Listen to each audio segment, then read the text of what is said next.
Alors, en Libye, Mouammar Kadhafi menace Nicolas Sarkozy de révéler des secrets financiers qui existeraient entre les deux hommes. Il menace aussi la France d'attaques ciblées. À qui la faute? Mais est-ce que c'est pour cela qu'on veut le tuer? Est-ce que c'est pour le faire taire? Parce que cette ardeur de la France à s'engager dans la guerre, parce que c'est d'une guerre dont il s'agit, n'est-ce pas, à être au premier rang de la guerre contre la Libye, il doit y avoir une motivation plus directe de la France, parce qu'il n'y a pas si longtemps, dans le fond, M. Sarkozy recevait avec tous les honneurs le chef de l'État libyen, et c'est vrai que le bruit court avec insistance que les Libyens auraient versé 50 millions d'euros pour la campagne de M. Sarkozy, qu'ils en auraient des preuves à la fois sonores et même visuelles. D'accord.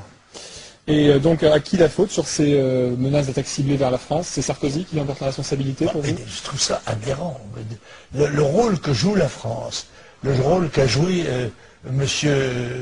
Juppé, qui remplaçait, semble-t-il, M. Bernard-Henri Lévy dans le rôle de ministre des Affaires étrangères, les déclarations qu'il a faites, mettant la France à la pointe du combat contre Kadhafi, tout se passe comme si les expériences de l'Irak et de l'Afghanistan ne servaient à rien, n'est-ce pas?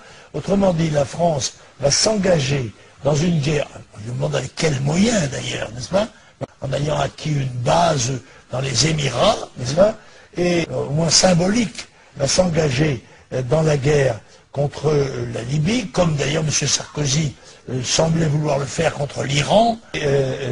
Il y a là quelque chose, mais moi, qui me paraît extravagant.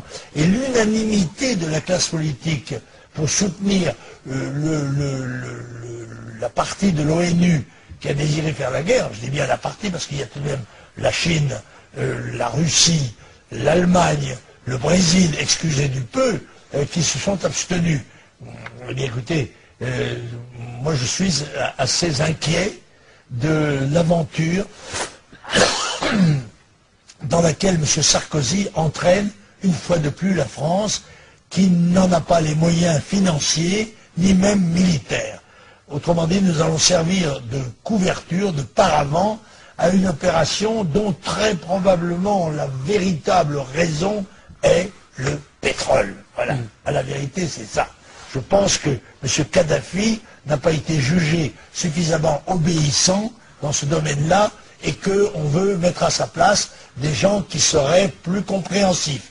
Bon, je m'étonne d'ailleurs, les gens qui se trouvent en Cyrénaïque, n'est-ce pas, dont on sait que les tribus ont toujours été hostiles à Kadhafi, mais les gens qui se trouvent en Cyrénaïque, qui sont-ils? À qui fait-on confiance? Avec qui M. Sarkozy a-t-il échangé un ambassadeur? Ce sont des gens, en tous les cas, qui n'ont été élus par personne, et dont le seul mérite est d'avoir pris les armes contre le régime de Kadhafi.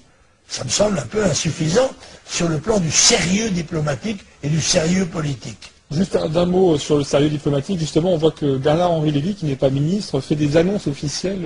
Oui, absolument. Ben, c'est un ministre officieux, n'est-ce pas? C'est pour ça, si j'étais M. Juppé, moi, je serais un petit peu vexé, mais bon, il semble que tout ça s'arrange assez bien. Il y a une formule que je ne dirai pas.